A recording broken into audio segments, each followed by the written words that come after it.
Close up the show this evening. I have one situation I want to bring up to everyone, ask your opinions on. This now happened yesterday. This is Wendell. He's a Brazilian player for Zenit St. Petersburg. This is down in, I would say, my hometown in Russia, Ulyanovsk. The biggest day in many a year for Volga Ulyanovsk. This is in the 5th round of the cup. They were playing Zenit St. Petersburg.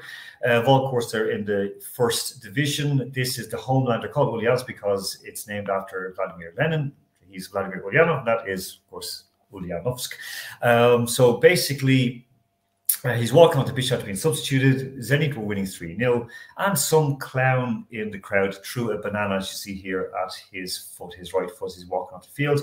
I was doing commentary on it. I didn't see the incident. Nobody saw the incident. Even another Brazilian player from Volga, I asked him, "Do you see it?" No. I interviewed him after the game. He didn't see it. So it was a really, really strange moment.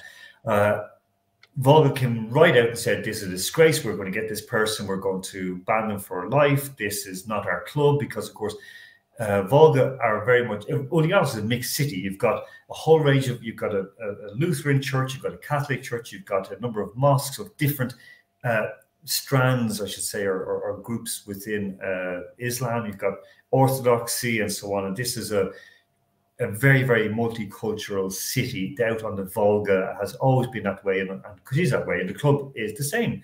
You've got Tatars playing alongside Chuvash, Mordvans, Russians, Ukrainians. Everyone is mixed. A lot of people came to the city when they had, in the 70s and 80s, when there was huge production plants there. The heavy lifting planes were being produced there. The second longest runway in the world is in Ulyanovsk. So this shocked everybody. The Russian Football Union, the committee who were looking after the cup, as in Volga, Zenit, every single person came out and made a deal of it, except the players. They said, "No, we'll deal with it." And the players were annoyed and angry. But for someone to do this, start with Island on this, someone to do this, to bring a banana to a field, and I've been so often at matches in Ulyanovsk, nobody brings a banana to a football match. This was done for effect. What should the sanction be for the club? It has to be a very substantial sanction, because it's a very deliberate act. And that's the issue here, as you rightly pointed out. I don't know what you have for sale at stadiums, but I can tell you, if you were to go to any match I can think of in football, rugby, GA here, you wouldn't be purchasing a banana at the stadium, which suggests someone sitting in their house before they go to a match, or going to a shop before they go into a stadium, and deliberately thinking of that act. Which also, it's not an act of someone yelling something at a player in the course of a game, which is entirely inappropriate and equally disgusting. But it's the malice and forethought to do that is really frightening. And I think you have to come down hard on the club, because that's where you ultimately have to make your mark. Yeah, that's the whole thing. I mean, everything with the banana. I mean, there was no, and again, covering the match, and I'm very, very attuned to this. Huge applause for the player walking off. Great appreciation, because again, there are two colours. First Nigerian, first Brazilian players ever to play for Volga were playing yesterday in the club. They were so proud of that. They're like, "This is us," because it was so important. And there was no monkey chance, no abuse, nothing untoward for the entire match. Everyone was absolute shock. This was sent to me by a photographer right after the match, or during the match, to my phone, because I was commentating on distance. Cian, I mean, the club has to be punished, but what happens to the person who, like, apart from psychological help, what happens to the person? I suppose on a very, very human level, just an all-out ban from that stadium and other stadiums within Russia as well, if they could go that far. But certainly a ban from that stadium in particular, but a further ban if they could do that. Rich, to wrap up on this, Isolt had to pop out, or she popped out for a call. To wrap up on this, I mean, Russia never does itself any favors, whether it's doping, whether it's, it doesn't matter what caused the current conflict in Ukraine. They went in. They're still there, still fighting on, and they don't do themselves any favors. But this seemed very, very premeditated and deliberate.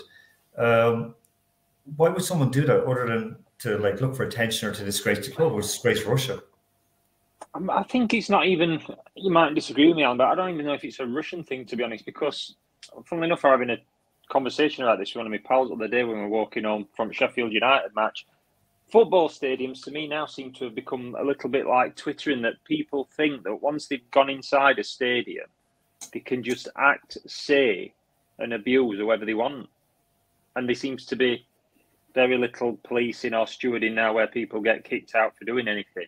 So I just think it's become like a large area where you can go and show off, be as vile as you want, use whatever language you want, use whatever insults you want, say what you want about the players, the officials, whatever. And it's become the norm. It's just become a norm for a lot of people that that's what they seem to go for. So, you know, I'm not smart enough to comment on Russia doing itself any favours in Ukraine, but I don't think it's a Russian thing. I think people think once they've paid the however much money and they've gone through the turnstile, that they've got permission to behave however they want to, and they're gonna. Yeah, there's a huge bit of sense on that. Is that like just this misbehavior, stupidity? Again, I know what goes on in England. I know what goes on in Ireland. I know what goes on in Germany and around the world, or in Italy, for example. We were speaking with Keane about this in Italy before the show started. I'm looking just at the Russian, a team that I loved. I like basically almost 20 years following them. I accidentally began following the club, and worked with them, and did promos for them and helped them. But this was heartbreaking. I mean,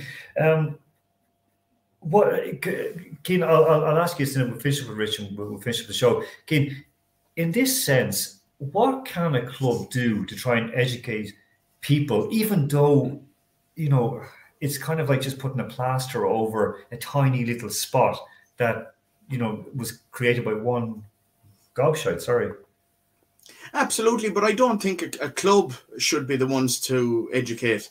I think people around that person should, well, I won't go and say dish out their own brand of justice, but definitely try and call him out for it, call her out for it, whoever threw that particular banana onto the field today.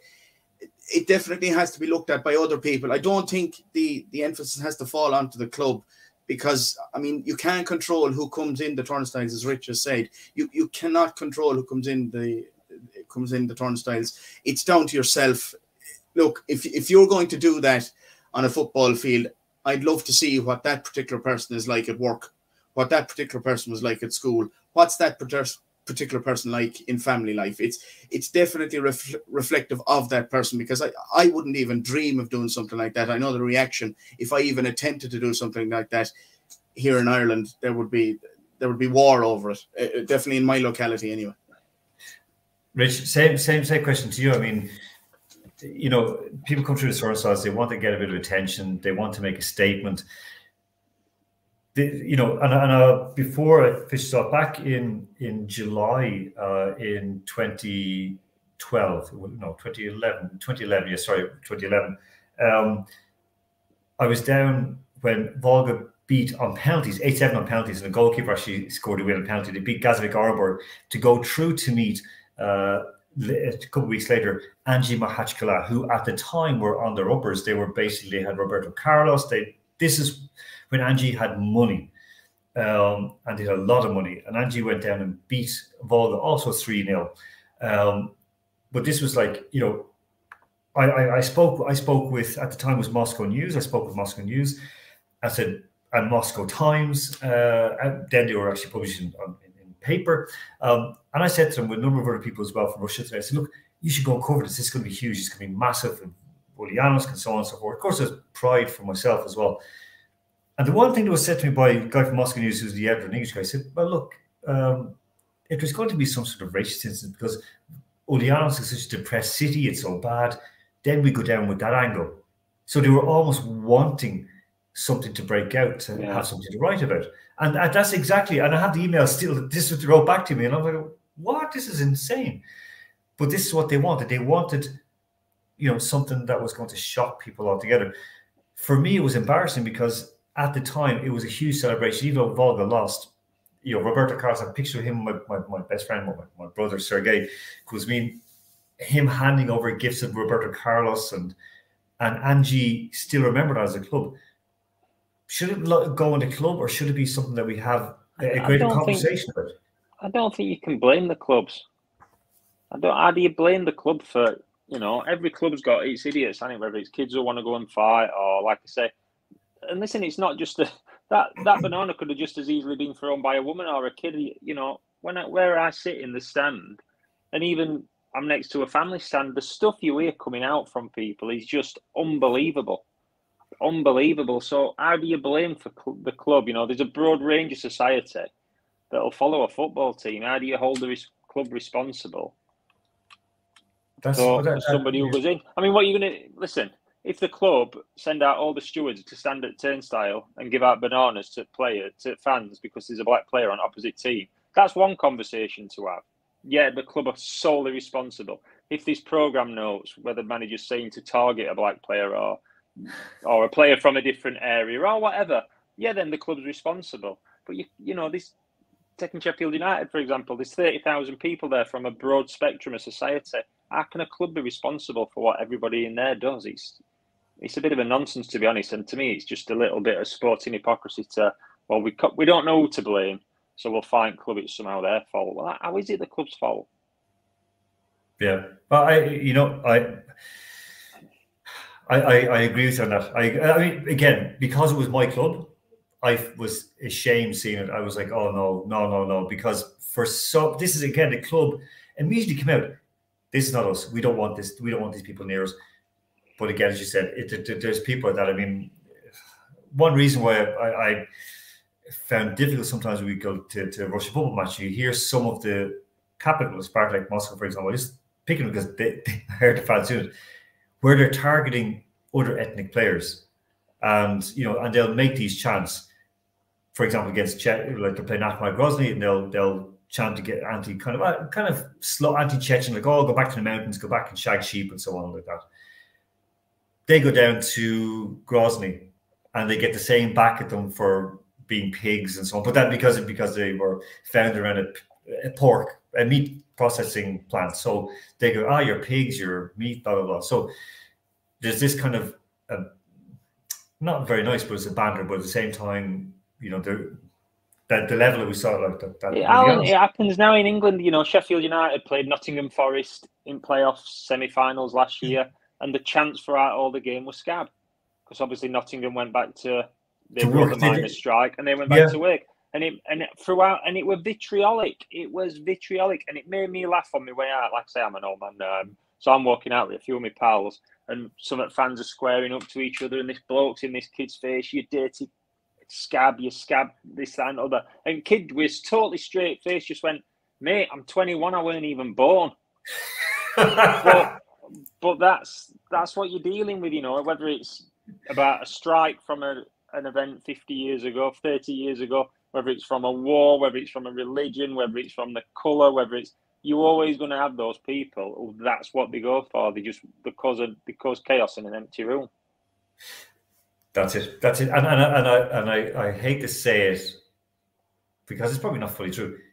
The growth of social media has made it worse because I say football stadiums are like Twitter, but in real life, you're actually there. You can say what you want, do what you want, and you can just put it out there and do what you want, and nothing's going to happen from it. This is what, in hindsight, I do appreciate what Roy Keane did against Crystal Palace. Or sorry, Cantona did, jumping over and kicking a fan, because fans go in and say, I can say whatever I want, and it does. It's like, but you can't target people for this. You can't do this. And there's a funny one with I think Man United this year was they were singing back at Liverpool fans, "Where's your Munich song? Where's your Munich song?" And people on Sky were outraged. Why are Manchester United fans singing that against Liverpool? Because Liverpool fans were singing about like the Munich disaster, and at the same time, Man United fans are singing about Hillsborough. I was like, it just goes round and round. I had a conversation last year with a pal of mine who was actually at Sheffield United, and one of the players got some racist abuse on Instagram. Really good player, David McGoldrick, he's at Derby County, Irish international, and he got some racist abuse on Instagram or something like that. So it all came out on social media and club news. And I spoke to a kid who actually works for an agency, and I went, the way to stop all this is what I do. This is on Planet Poxon. Is that whoever sent that tweet, threw that banana, did whatever at that level, and it's racial harassment or whatever, they should be made to go and sit in a room with the player and his family, whether that family is his wife, his mum and dad, his 2 little daughters or 2 little sons at 7-year-old, and say, right, go on then, mate, we're all here together now. Why did you call me a black whatever, or why did you call me a Irish whatever, or why did you go on? Just explain. My mum and dad are here with me, or my girlfriend, or my 2 little kids. Just talk me through why you did that. If you had to face that level of shame, not being on social media or for the media, if you had to go in a room as a grown adult, now imagine me as a 50-year-old man having to go and sit across from a plane going, one of his kids sat on his knees and his mum and his girlfriend sat outside him going, yeah, well, I did call you this, and yeah, I did send you that, and it'd be absolute. To a normal human being, it'd be mortifying. And to me, the only way to do it is to shame people. And I think the best way to shame them is you have to face up for what you've said.